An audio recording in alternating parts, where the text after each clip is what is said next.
Hey guys, it's your girl ANK अनि आज हामी सिक्छौं आफ्नो कम्प्युटर या ल्यापटपको अपरेटिङ सिस्टम 32 बिट्सको छ कि 64 बिट्सको छ कसरी थाहा पाउने त त्यसको बारेमा। यसको लागि हामी सिधा सर्च बारमा गएर हामीले कन्ट्रोल प्यानल भनेर लेख्छौं। यहाँ एउटा कन्ट्रोल प्यानलको यो आइकन आउँछ, हामीले यसलाई क्लिक गर्छौं। त्यसलाई क्लिक गरेपछि हामी सिस्टम एन्ड सेक्युरिटी भित्र जान्छौं। सिस्टम एन्ड सेक्युरिटी भित्र हामी सिस्टममा जान्छौं। यो सिस्टममा चाहिँ हाम्रो कम्प्युटरको पुरै इन्फर्मेसन लेखेको हुन्छ। जस्तै तपाई यहाँ हेर्न सक्नुहुन्छ, मेरो अहिले विन्डोज 10 प्रो चलिरहेको छ।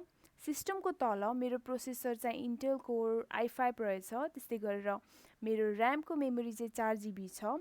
अब यहाँ सिस्टम टाइप भनेर जुन लेखेको छ, यसमा चाहिँ 64 बिट्स अपरेटिङ सिस्टम भनेर लेख्यो। यो भन्नाले चाहिँ मेरो कम्प्युटरको सिस्टम टाइप चाहिँ 64 बिट्स ओएस मा चलिरहेको रहेछ। मेरो प्रोसेसर 64 बिट्सको रहेछ। यहाँ तपाईहरुको 34 बिट्सको पनि हुन सक्छ। यसरी चाहिँ हामीले चेक गर्न सक्छौं हाम्रो कम्प्युटर 64 बिट्सको अपरेटिङ सिस्टममा चलिरहेको छ कि 32 बिट्सको अपरेटिङ सिस्टम प्रोसेसरमा चलिरहेको छ भनेर। आशा छ तपाईलाई यो इन्फर्मेसन चाहिँ हेल्पफुल लाग्यो होला। इन्फर्मेसन हेल्पफुल लागेको भए च्यानललाई सब्स्क्राइब गर्नुहोस्, लाइक गर्नुहोस्, सपोर्ट गर्नुहोस्।